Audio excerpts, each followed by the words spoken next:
Hi, Harman. Very nice to see you on this beautiful evening. And for our first topic, the first podcast that we're trying to introduce to a lot of people about I Ching.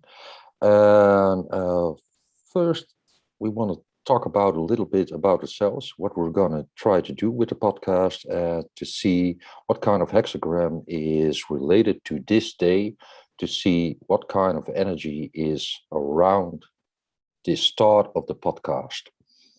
Yes, So, good idea. Well, actually, I would like to start with why on earth, Johannes, did we come up with the idea to start a podcast? I mean, a few weeks ago we talked about it. I was it me who came with the idea to yeah, start a podcast? it was you. It was Me. It's definitely you. always me. It's me, Yeah, me, me. Always me. Okay, but you were immediately you were into it. yeah, yeah. Start a podcast. So anyway, and then we started to struggle with Zoom, etc., and with also all kinds of topics, etc. Well, maybe I'm still amazed that we have actually got this started because the idea for a podcast was in my mind for several months now, and I didn't want to do it on my own. I thought, well, let's get somebody else involved, and I immediately thought of you. Mm. So, but anyway, I think I'm running too fast here. I have here as a first topic, who are we? Okay. Who are you, Harman? Oh my God, I still haven't figured that out yet. So you want to start with me? Well, yeah, I'm the host. Yeah, you're right. You're the host. Yeah, yeah. And I'm not even co-hosting Zoom. But anyway, that doesn't really matter. Yeah, well, my name is Harman Mesker. And well, I'm considered to be one of the people who knows a little bit about the I Ching, the Chinese Book of Changes. And I made a study of the I Ching. It started at the end of 1982 when my father had a subscription to the Dutch magazine called Onkruid, weed in English. People will get all kinds of ideas when I mention that name, I think, but it's called weed. And that magazine also had articles about different topics. And I remember very well that at the end of 1982, there was an article about the I Ching, the Chinese Book of Changes. And I found it very interesting. I also didn't understand one bit of it, but I found the whole idea of a book that gives answers. I found it very intriguing, so I wanted to study it a little bit more. So I read all the Dutch books that were written about it, all four, I think. Wasn't really much written about the I Ching at that time, and I wanted to explore it a little bit more because these Dutch books, well, they didn't exactly tell me what I wanted to know. So I also read the English books about it that I could find at that time. And with the I Ching, it works like this: when you know a little bit more than a general user, then you're immediately considered an expert. So quite quickly, I was asked to give courses about I Ching, and I thought, well, it's fine, but if I want to give courses and workshops, I need a workbook, and I couldn't find anything in Dutch. So I thought, well, and I write it myself, and that was published in Dutch in 1996 with a Dutch publisher with a terrible title, The I Ching in ons leven, The I Ching in our lives. Quickly, the other topic. In 1999, I wrote a small introduction to the I Ching, and in the meantime, I also started to study Chinese because I wanted to read the original I Ching in the Chinese original, and I also wanted to be able to read all the Chinese stuff that has been written and is still being written about the I Ching in China. So I started to study Chinese, and well, more and more I became more interested in the history of the I Ching and its language, and also its usage in ancient China.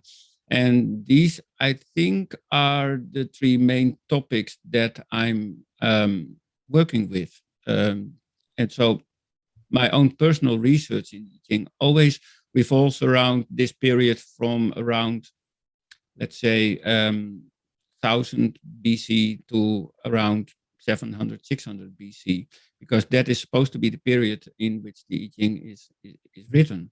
Mhm. And that also means that I'm constantly looking at oracle bone inscriptions, bronze inscriptions, and excavated manuscripts. I find these really interesting. There's so much being excavated now, manuscripts that relate to the I Ching, and Yeah. that tell us a lot about the history of the I Ching and how it worked, and how the whole system worked when the book was written. So and also the usage of the I Ching in China, especially ancient China, of course, is something that I find really interesting. There is so much to be found in all these old manuscripts that we don't know anything about. And for instance, a lot of people are interested in plum blossom numerology, Hmm. Mei Hua Yi Shu. And that there is this book from Dalio, and let's be fair, it's a good introduction to plum blossom numerology. But all those readers, they'd have no idea how much material there is in the original Mai Hua Yishu book. It's amazing the amount of theory that is found in the Chinese original, and we don't know it. And that's sometimes frustrating, but that's also what I want to share with the rest of our audience. How much more the I Ching is than just this book with this enigmatic text. So, and also I'm interested in the etymology of Chinese characters, and that's something that I'm often consulted for. What does this character mean? What's its origin, etc. And that's also one of my interests. So, and I give workshops about I Ching to share my own ideas and experience with the I Ching. So Wow. I hope that's sufficient, Johannes. That's quite an introduction, and I can truly tell when I just started with the I Ching about less years ago than you, about 10 years ago. So I always worked in the surroundings of healthcare. And I work with people with disabled or mental disorders. So I was a person who connected people with in the communication between the clients and the bigger organizations. So I was very interested in personalities, how they communicate and why they communicate the way they do, and especially why do some persons develop certain kinds of diseases. So that was my first interest in personalities, and during that time, feng shui came on my road, on my path, and a certain part of feng shui. So feng shui is about the human being in relationship to the environment, and a part of that was a Naisaki astrology. And if you would say to me around that time you would be interested in astrology, I would laugh my ass off. Oh, really? But I found immediately, oh, it makes sense. I can see the people around me now, and also uh, the things they're going through with the diseases and how they communicate. From that point on, I learned that Naisaki astrology was originated or combined with the I Ching. So I thought, hey, that book, I Ching, let me look inside of that. And especially what you said, when you go into it, there's no ending. No, no, that's true. It never Uh, ends. it never ends. It's a never ending story. But I was so compelled when I read the first two hexagrams in the translation of Wilhelm. It struck me like lightning. And I thought, okay, this is something very interesting. So I thought, is there some integration of Naisaki astrology and I Ching, so we can tell on birth date that what kind of hexagrams and energies are evolving in your life. Because intuitive, I had this feeling, oh, that must be done, and it can be done. And there was no such kind of integration, my teacher at the time said. I said, okay, let's figure it out. And by Yeah, trial and error, I'm sorry, Johannes, your teacher was Han Boering, wasn't he? one of the teachers, One of the teachers. the teacher from Feng Shui was Nina Elsop, but later on, I came across Han Boering, but it was only when I got the keys of the riddle, how to Oh, integrate Naisaki with the I Ching. At that moment, when the key was found, I saw immediately, oh, with a birthday, you can see quite a lot. okay. That's the time I met Han Boering. I wrote him, and he said, come here and I'll show you. Well, you know Han Boering also. He was quite a character. Well, yeah, to say the least. Yes. Yeah. Yes. But it was fascinating to see what he could teach me inside the model I was making. And from that moment on, I quit my job at the healthcare and started doing a consultancy, firstly for private persons, to get information. How does it work? So I'm really into hexagrams on a psychological level and physical level, Okay. and how they work inside families and family businesses and businesses. Well, it all grew. It all grew. Yeah. And that's what I'm doing now with it. Okay. And your the system that you devised is called the Nourishing Destiny system, right? Yeah, But that's also the name of your company. correct. Correct. How did you come up with that name? Well, I was reading a book about Chinese medicine, the English translation. An old text says if you want to treat someone on the higher levels, on the psyche, for nourishing destiny, you use this herbs.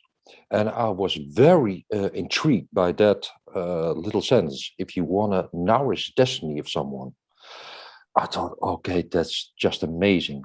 So the Chinese language in translation and those words, they give power. So Yeah. if you want to nourish destiny, you use these herbs. So I was very intrigued by that. Uh, yeah. Yeah. And what I find interesting is that this name Yangsheng in Chinese, that's a typical uh, keyword from Chinese medicine. So it also links your system and your company to this whole field of traditional Chinese medicine. Yeah, I'm very interested in that. Yeah, yeah.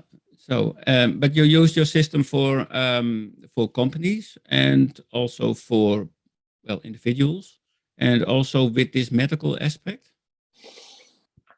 Um, I try to stay out of the medical aspect, the real treatment, because I'm not a doctor. But in the Chinese old books of in the Chinese medicine, the psyche of the person and the emotions around it, where do diseases come from, are very attached to emotions and the way we think. So I really like to dig into that to get a bigger knowledge about the trigrams, about the elements, the Wu-Xing, to get a grip on the trigrams and to get a grip on the hexagrams. Okay, what do they mean, and why do some things arise in a certain time? And we can see that in the trigrams based on your based on how old you are, Yeah, where yeah, you are here. yeah. Okay, yeah, because that's the foundation actually of your own nourishing destiny system. It starts with your birth date. Yeah, it starts with your birthday. Yeah. Okay. Yeah. And I'm very happy to hear that trigrams play an important role in your system. A very important role. I Very love important. trigrams. I still think that people use don't use trigrams uh, too much. They should use trigrams more instead of only focusing on the text. So that's actually, if I have a mission, if I would go to be a missionary for the I Ching, then I would say, well, I'm going to promote trigrams, because all the old books say that trigrams were used during every consultation. And here in the West, we mainly focus on the text of the book, which hardly anyone understands. So trigrams are an essential part of the I Ching, and even these old excavated manuscripts from the Shufa manuscript and more, they show that trigrams were an essential part in any interpretation. So let's do more with trigrams. I totally agree, Harman. And that's one way that I like your work also, because you're very focused on that. And also the text, but the old text. Yeah, definitely the old text. I often get I am accused of that I don't do anything with the text. Often especially when people see my videos that I put on YouTube, they say, well, he doesn't do anything with the text, which they consider wrong. But Oh, even I do wrong. use, excuse me. Even wrong.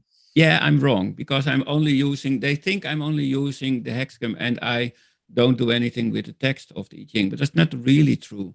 When I do a consultation for someone or for myself, I always look at the hexagram, the trigrams, the lines, etc., and also at the text. After all, the text is a part of the Book of Changes, so it's part that should be used. But however, I'm not dependent on the text. No. I can do the interpretation in any way that I want. So I can focus on the trigrams. And if I think, well, that gives me my answer and I'm done, then I don't need the text anymore. But most people are really dependent on the text, and they don't know that there are other ways to interpret the answer from the I Ching.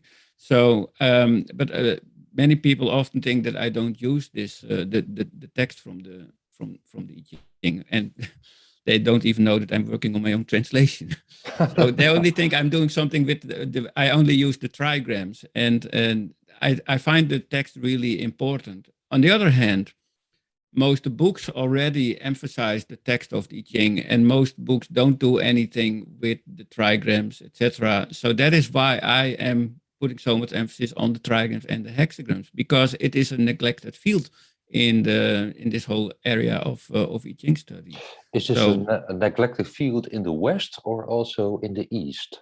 currently also in the East, most modern Chinese books, they focus on the text of the I Ching. And sure, maybe at the beginning of each hexagrams, they will mention the trigrams.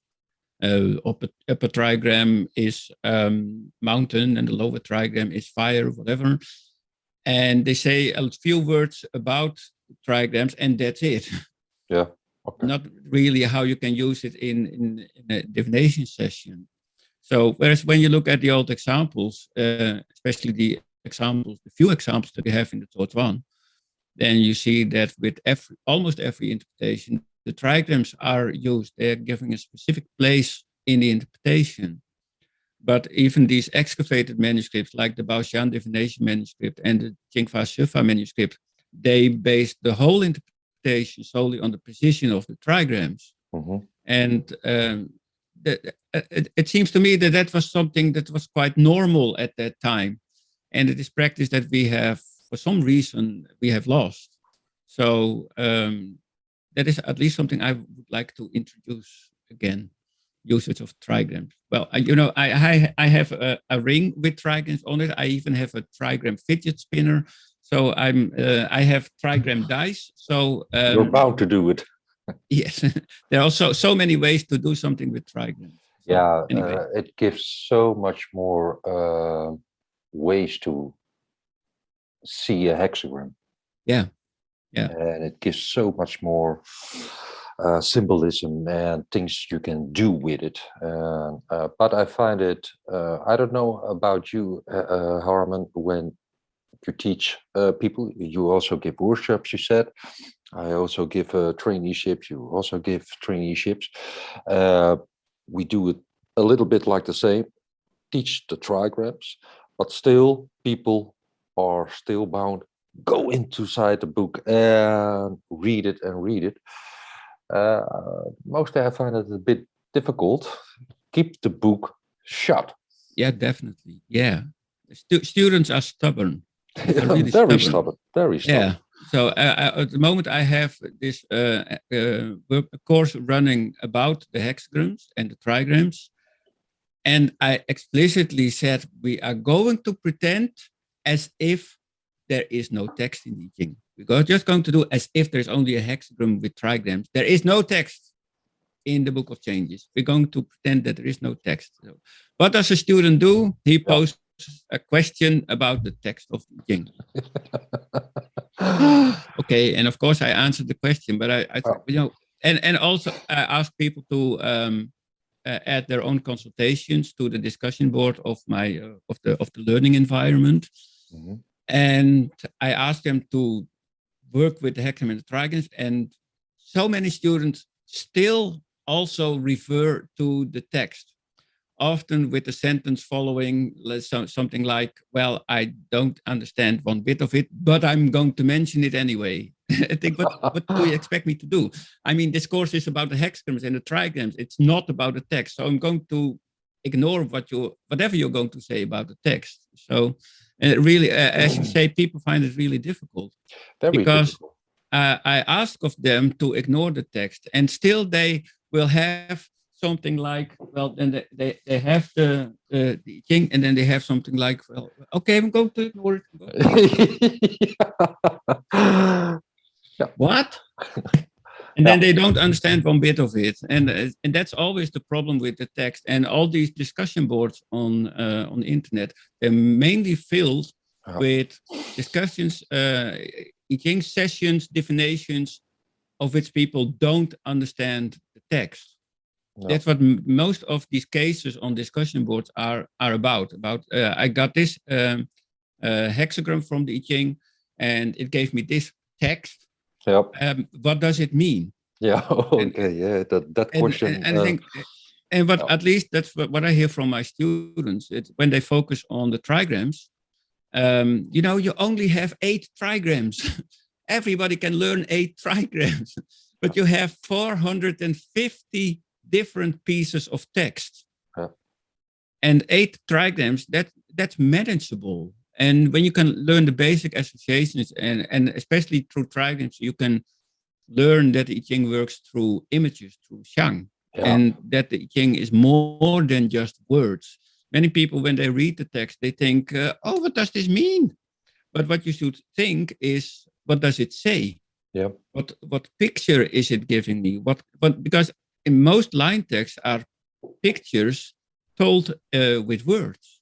Yeah. But it's often like this: the axle pads breaking from your carriage, or this famous hidden dragon from Hexagon 1. It's just a picture. It's an image. I But always most ask. people get stuck in the words. I always ask my students. Okay, how does this feel? Yeah, exactly. And that's really important, but to feel what a text or a trigram or whatever, what it does to you. And when it does something with you, then it is important. Yeah. Then you can't ignore that. And many people also don't have the confidence to work with I Ching. They, especially when it comes to trigrams, they often say, well, this was a really easy and simple and meaningful interpretation. It was so simple, I can't be right. Yeah. Oh, this is so. Oh, yes. Yeah. Yeah. Uh, They want to okay. make it difficult because Yeah. Because obviously when it's complex, it has to be right. yeah, But when it's simple, it can't be it can't be. simple. It can't be right. it is ridiculous because the one of the names of the meanings of the character Yi is easy. Yeah. So let's use that part of the name, please. It doesn't have to be difficult. And most people lack the confidence to trust their own interpretation. Okay, and this is an important one. Lack the confidence to trust their own intuition also. Mm. Yes. Yes. So, because intuition is always easy. You know when it's right, when you know when it hurts you, you know when you feel it, Yes. then it's true. And what I see with a lot of students also is dig deeper, deeper and deeper and getting, well, but did you have the answer already? Yes, yes. Okay, Yes. stop, stop, stop. You don't have to dig deeper. If you know the answer, it's okay. But Yeah. did No, a no, no, Johannes. There has to be more. yeah, there has to be more. Why? Always Yeah. has to be more. I like the thing that you said from that somewhere we people are programmed to make it more complex, or when it's complex, then it's right. Yeah. Yeah. If Yeah. I don't understand it, then it's right. Well, no. Yeah. And also when it's expensive, it must be right. When it's expensive, it must be right. So this Yeah, I yeah, Ching book that costs about 90 euros or more, that yeah. must be better than the one that costs €5. Oh, yeah. This great thing to talk about according to hexagram 14, where expensiveness or worth trigram heaven. But we'll get Yeah. in onto Yeah, that. we get there. Yeah, Yeah, yeah. yeah, yeah. So there's so much to talk about in I Ching. There's so much there's so much experience to share between both of us, but also um, from our viewers. There's so much going on in the field of Yi Shui, of I Ching study, and I think this podcast is a great way to share that and to talk about that with a huge audience that we will gather more and more. So that's why I'm personally excited about this whole podcast thingy. And I think we're also going to not, I think most podcasts are focused on listening, right? Yep. Yeah. And on talking with other people. Oh, okay. Yeah. But I think we are going to add a visual element to that, I think. Okay. So, and part one of the reasons why I'm saying that is this hexagram 14, Okay. Okay. which I have here. So, Oh, yeah. so anyway, but that it is great and just fun to talk with other people about the I Ching and about what you are doing with I Ching and about your nourishing destiny system. And also, still new books are being published. And books are normally written by authors, not by aliens. And we can interview these authors when they are not aliens. That's a bit difficult. And that's, I think, what we are trying to accomplish here. Yeah. To have a fun podcast with regular sessions and about all kinds of topics that relate not only to the I Ching, but can also relate to Chinese medicine if Yeah. we want. Yeah. I I would mean, we are in really charge, like that. more Yeah. or less. But so yes, feng shui, I'm fine with that. Although I will personally still try to find a link with I Ching because I Ching, that's my topic. Mm-hmm. And I hardly know anything about Chinese medicine, which some people are surprised about because I teach I Ching to acupuncturists. And they often are surprised that I don't have any degree or diploma certificate whatsoever in the field of Chinese medicine. No, I don't know anything about Chinese medicine. So, but I'm interested in that. And it's great to see how people who have written and are experts on these subjects, how they think and feel about the I Ching. Yeah. As far as I'm concerned. I really like that. I would really like that.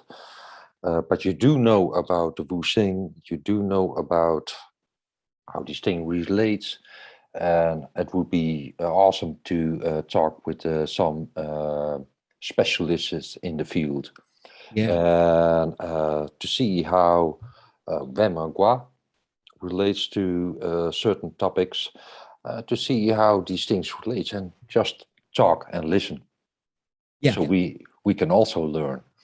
Yeah, definitely. Yeah. And I want to get Edward Shaughnessy on the podcast, and Richard Smith, and Johan Duvain, and all these other people who have so much interesting things to tell Yeah. about the I Ching and all these other topics. I would also like to have a Taoist on the podcast, a really old-fashioned Taoist. Oh, it's a shame Christopher Schipper just passed away. But yeah, too bad. Yeah. He had it first. He had it on his list to translate the I Ching, because he was trying. He wanted to translate all the classics. major classical books, if I'm correct. So he translated in Dutch, in all in Dutch. In the Lunyu, the sayings from Confucius, he translated that, and the Zhuangzi, and the Tao Te Ching. And he also, first he said that he also wanted to translate the I Ching, but later I heard from Gerben Hellinga that he skipped that because he found it too difficult. Yeah, And yeah, it is a shame. But it would be great to have a Taoist translate the I Ching, or at least the core text from the I Ching, the Tao Yi. So I would like to see that as a topic in next podcast. How does the Taoist see the I Ching? Okay, good. Yeah, I think that's a nice subject, especially when we talk about trigrams. Yeah, definitely. Yeah, because numbers. all these typical Taoist ropes, they have trigrams all over them. Yeah. So they must mean something to Taoists. So there are a lot of topics to talk about and a lot of people to share with. And so which hexagram, if we talking on this day, is related to the podcast? You used your own nourishing destiny system to convert actually this date, the current date that we are actually recording this podcast, to convert that to a hexagram from the I Ching. But can you tell a little bit about that process? How do you do it, Johannes? Okay. This is quite difficult to say in words, but when we have nice key, it's working with a low shoe. And I would think that many people that are working with the I Ching know the low shoe. It's the same arrangement as the later heaven sequence. So the later heaven sequence is bound by numbers. And these numbers are constantly evolving and going to a kind of matrix. I'm not having the pictures of it now, but I can in another podcast. From that, the numbers who are bound with trigrams, they combine a hexagram. Okay. Too difficult to explain in words. No, I think this is sufficient, at least for our viewers. And in a later podcast, we can go into it with a little bit more detail. Yeah. So, but in Nijstaki, you have these three numbers, right? And you convert these through your own system into a hexagram. Yeah, in multiple hexagrams, but the most important hexagram is when the heaven number is going to the earth number. And we can go into that a little bit later on in another podcast. And then that transfers to a hexagram. And then we see, okay, what kind of date is it? We're now on, I don't know the date exactly. 26th. 26th of January 2022. And then hexagram 14 arrives with a changing line on the 5th position. Yeah. And you only told me this hexagram this morning. And when I saw it, I thought, wow. There are certain hexagrams that you think that are more or less special. At least this combination of this hexagram and this moving lines. And other hexagrams, you think, oh, well, that's a nice hexagram. But this hexagram, with especially this moving line, when I thought it, I thought, wow. Yeah. But anyway. I had the same. Yeah. So, would you like to start to tell about hexagram 14? How did you interpret it? What did it tell you? Okay, for me, heaven below, the fire above. What I find interesting in this hexagram is all potential. It's also spiritual or thinking, creativity. But what I find interesting with this hexagram is that when in the sequence of the Bagua, it belongs to the northwest. And that's a time of October, November. And the time that there has been a whole sequence of stuff. So the harvest has been brought in. And in a time of heaven, it means, okay, what was the value of it? Not only materialistic, but what is a transcendent value of it? And above that is a sun, the fire, trigram fire. In wintertime, shadows are very long. Fire means it makes it shorter. So the things that we have buried inside or not brought outside, even in ourselves, or the things that we didn't want to see be visible, is now visible. Also, the things that we have collected through the times, that's the harvest. And okay, what's interesting about it? What is of value about it? And to share that, this was for me the first stuff that I see in hexagram 14, and make ourselves visible. Yeah. Trigram fire, and be truthfulness, because that's trigram fire asking of us. Yeah. And connect that with being righteousness.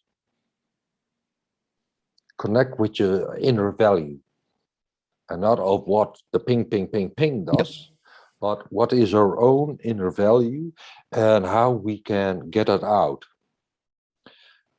Being gentle, but also when we hear stuff, because I also like to look at nuclear trigrams, nuclear hexagrams, is okay, when something is not right, speak truth.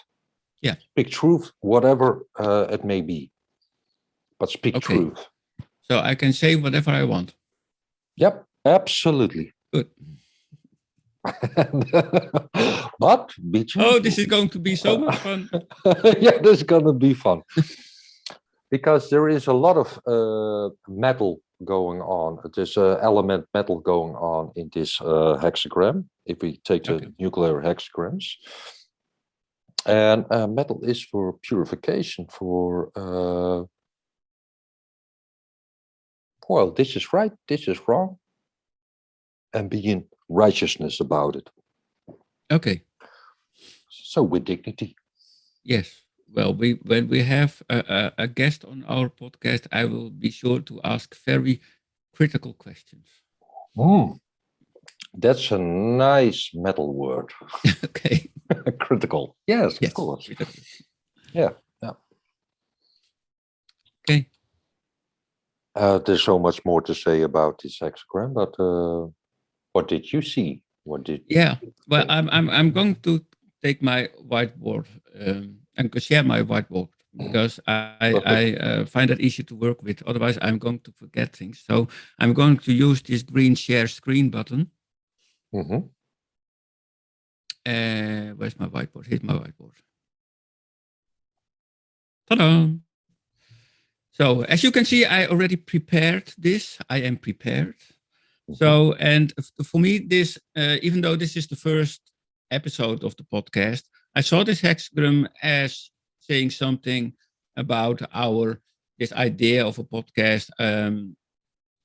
So the podcast idea in general, not only about this specific episode, this specific session, but I thought because this is the first session that this hexagram tells something about, well, this whole podcast idea.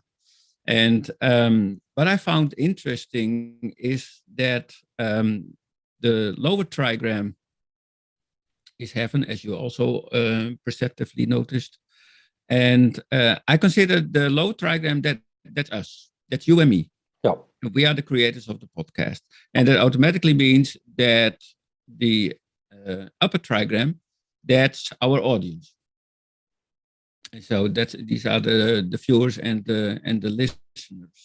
And the lower trigram, heaven, tells me that, well, we have to take the lead in the whole podcast, the topics, and how the podcast will proceed. Um, at the same time, the upper trigram fire tells me that we have to connect with our audience. Fire is about connecting. Fire is about fuel, and fire can only burn when there is fuel. And the fuel, either we can provide the fuel to our audience, something that they can connect with, or our audience can give us the fuel, and that can help us to light the fire. And more about that later, why I think that our audience is so important here. very much. I Yes. mean, the fact that we are heaven can mean that we can decide everything and how it is going, but that would also make it a little bit intellectual. Yes. Because fire is about rationalizing things and concepts and ideas. And also, the whole hexagram, there are quite a lot of young lines in it. And that Yeah, could yeah, mean that it's a little bit too much from the male perspective. And I think we have to add a little bit yin to that. Otherwise, we are already two males. At least last time I checked this morning, I still yeah. was a male. And I think you also still male. You haven't told me about that, but anyway. Yeah, I agree with you. The yin is quite little in this Yeah, hexagram. yeah, and maybe that's also the reason why that line, the single yin line in the hexagram is moving. There's more emphasis on that, and I think that is something important. This is something that I noticed with past I Ching meetings as well that we had here in the Netherlands. It very easily becomes a very intellectual process about systems and Hmm. procedures and Yeah, rules. And what is often neglected is the experience. How do you experience teaching? How do you use it? yeah, And that is something I think we should not forget. yeah, It's very easy to fall into the trap of intellectualism and academics, yeah. and to make it all about philosophy and thinking. And but we should also pay attention to the practical side of teaching. And make a practical, yeah, to the Yeah, make people. it Yep. practical. So maybe even I don't know, maybe we should do at least one I Ching session, a consultation from a viewer. I don't know, No, but no, no, something practical. So absolutely. because with so many young lines, it's very easy to turn the whole podcast into something that is only of interest to people who are interested in the intellectual side of teaching. Yeah. So at least that's the idea that I got from the trigram heaven. And we are, you and I, we are interested in systems and the thinking part of teaching, but I think we need our audience to balance that. And the reason why I am saying that is, let me see if I have it correct here. Yeah. Um, oh, it's still blue. I'm missing my my color board. Where's my color? I can't change the color here. That's weird. Anyway, doesn't matter. We have here as a nuclear trigram, we have trigram heaven. Mm-hmm. And that trigram heaven, that is surrounded by three other lines. And there are these three lines. So earlier we said that, or I said that this lower trigram heaven, that's us. Well, if that trigram heaven is us, then it means that this nuclear trigram heaven, that's also us. Mm-hmm. And we are being surrounded by these three lines here, here, and here. And these make trigram fire. Again.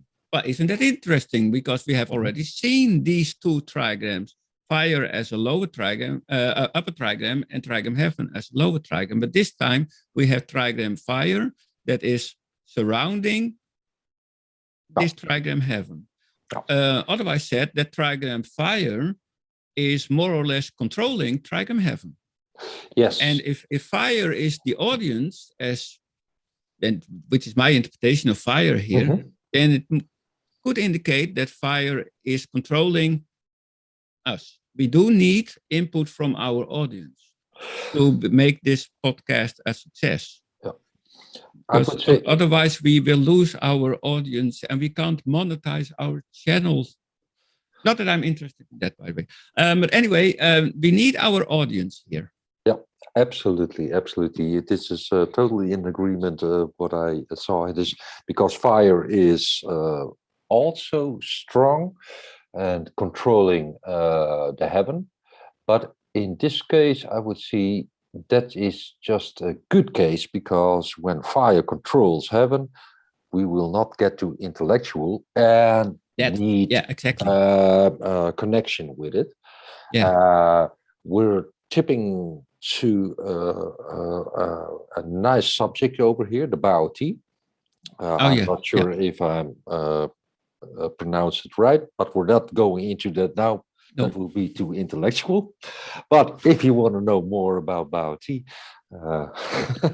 let's get it on. But this is an interesting one.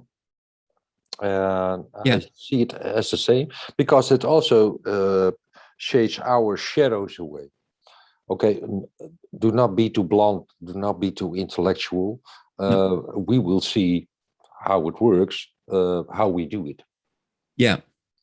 So anyone who wants to comment on this podcast and has interesting ideas for the podcast, by all means, share them with us. We are still in control because we are heaven, but we are definitely open to suggestions to make this podcast more about, well, what our audience is doing and about the practice of the I Ching. What do you think about? Oh, yeah. Sorry. What do you think about? Yes. Oh, yeah. What do you think about trigram fire above? Isn't that also about relationships, the persons we know, the network? Yeah, definitely. Yeah. We should make use of our own network. Everything that is outside of us, we should use that to our advantage. Because fire is indeed also about networking. So we can use our own connections that we have. And we can expand these connections if we want. So it's also about making it visible. So that is also one of the reasons why I thought, well, this visual aspect, not the physical aspect, the visual aspect is really important here. And because fire is about seeing, it's about the eyes. And if the upper trigram would have been water, which is connected to the ears, I would say, well, maybe we can skip the visual part for most podcasts and make it more or less radio. No, this is that you can listen to. But with fire, it means that we should either make ourselves visible, or whatever we are doing, which is like this, with screen sharing, etc. So also add a visual element to it. Yeah, So, absolutely. and I think that's because fire and seeing is also about images, and the I Ching is about images. Mhm. So maybe that is also how we can use the visual aspect to show that the I Ching and also your ND system is about images. So I totally agree. uh, For me, when the fifth line is moving, is also okay. We're in control. yes, Yeah. So we're talking about okay, two people who are uh, knowing what they're doing, individual, and now okay, take your own wheel and steering it. But we have to be open for every fire yeah, thing, and that connects with being truthfulness and asking truthfulness of other people. I like a hexagram. What you told in the beginning, yeah, there are hexagrams. Every hexagram is great, I say, my yeah, students, but there definitely. are There are hexagrams that are yeah, greater. yeah, there are hexagrams that are greater, like Yeah. great procession. Yeah, but especially that with the fact that we have this single yin line moving, I mean, that's often considered very important. So if the first line was moving, I would still think, oh, that's an interesting hexagon. But the fact that this only yin line is also a moving line, that's very significant. So, and because of that, the trigram fire is changing into trigram heaven. Hello. And these two have to work together. And if now you can see there's so much heaven in in this hexagram because we have a lower trigram heaven, we have this nuclear trigram heaven, we have a changed trigram heaven, we have We have this a Baoji nuclear, trigram heaven. There's so yeah, much heaven here, and that might also be the the the danger here. yeah. So much yang. And on the other hand, this trigram fire and heaven, they have to work together. You know, you have to have some kind of goal, this point on the horizon with a podcast. Yeah. You can't just leave it to, well, just think that anything can happen. You have to have a certain path, a trajectory that you can follow. And at the same time, you have to be able to let go of that trajectory when fire demands it of you. So when our audience comes with something that is really interesting and fascinating, then I think we should follow that.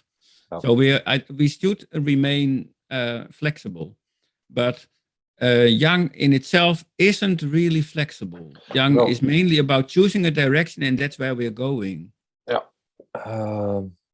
But still, the yin trigram of fire controls the heaven, so it's quite balanced in this one. But we should be considerate about it and be Yeah, aware about it. yeah, Nice one.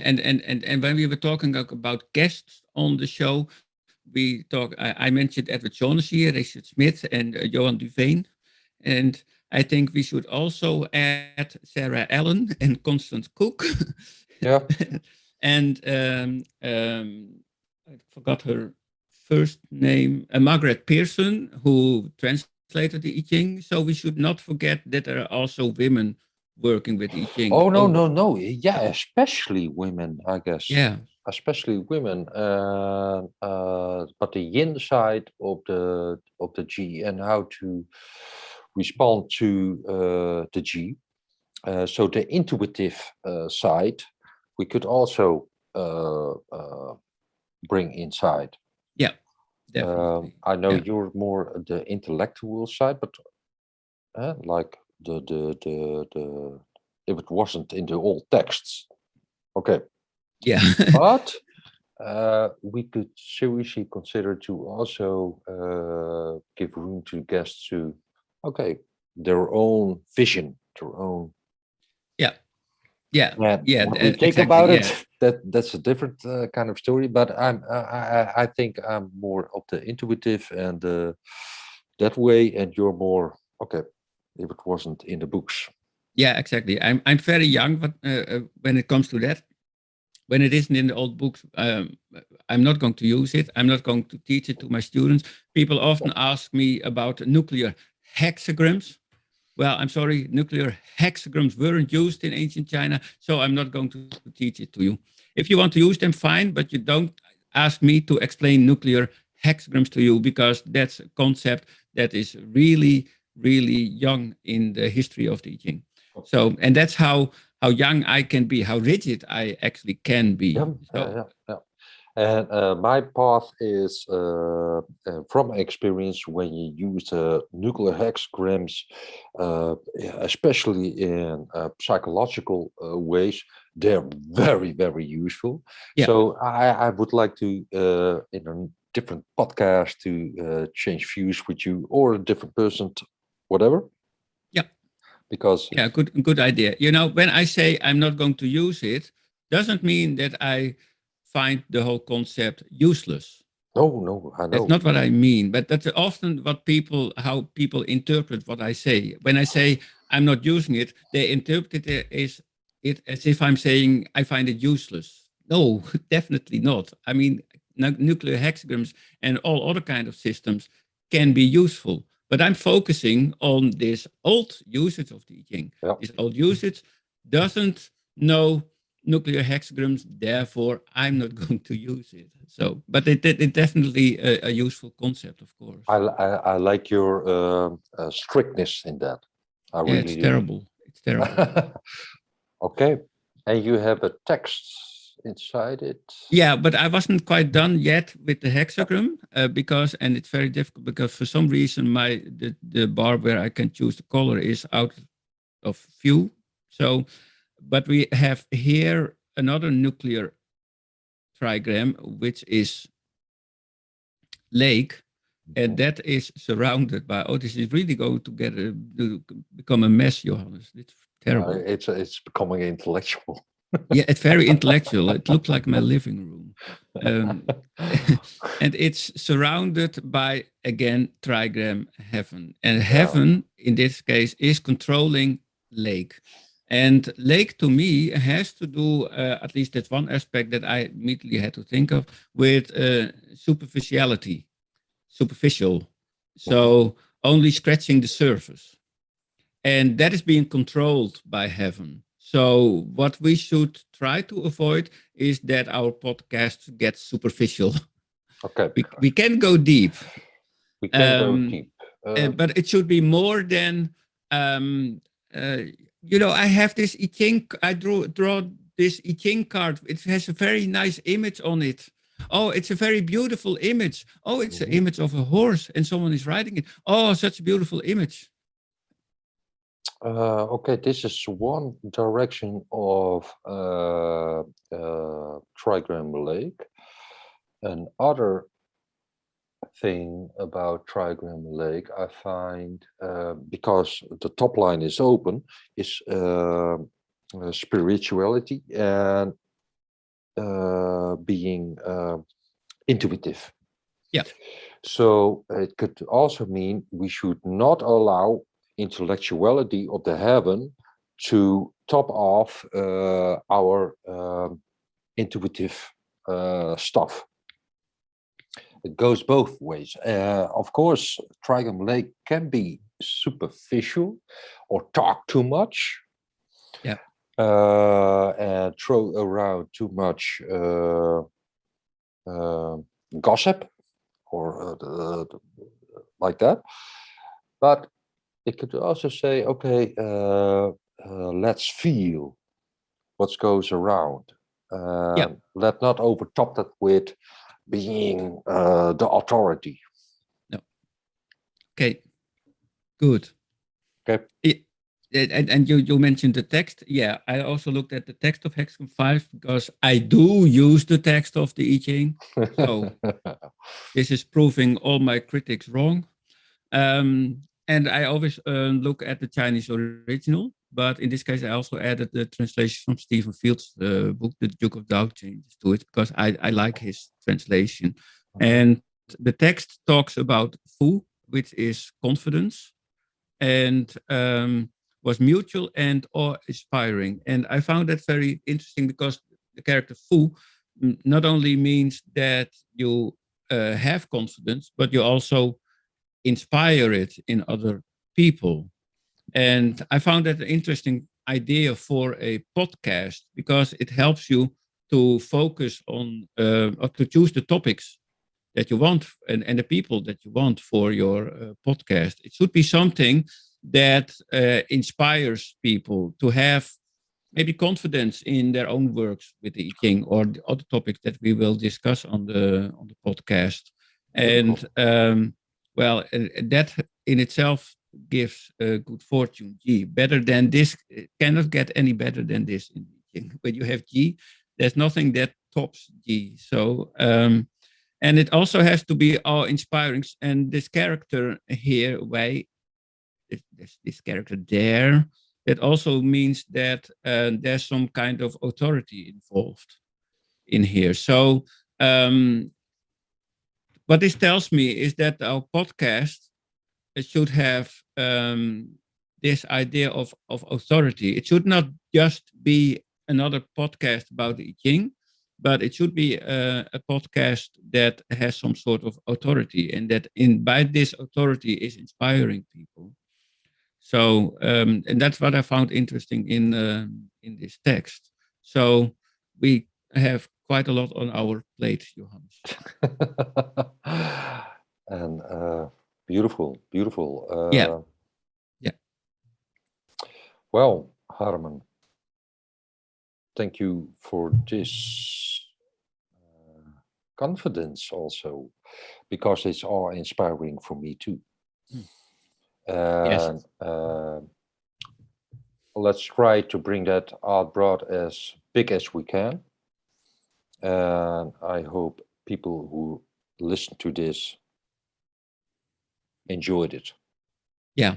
This was just a start, and this is the first podcast.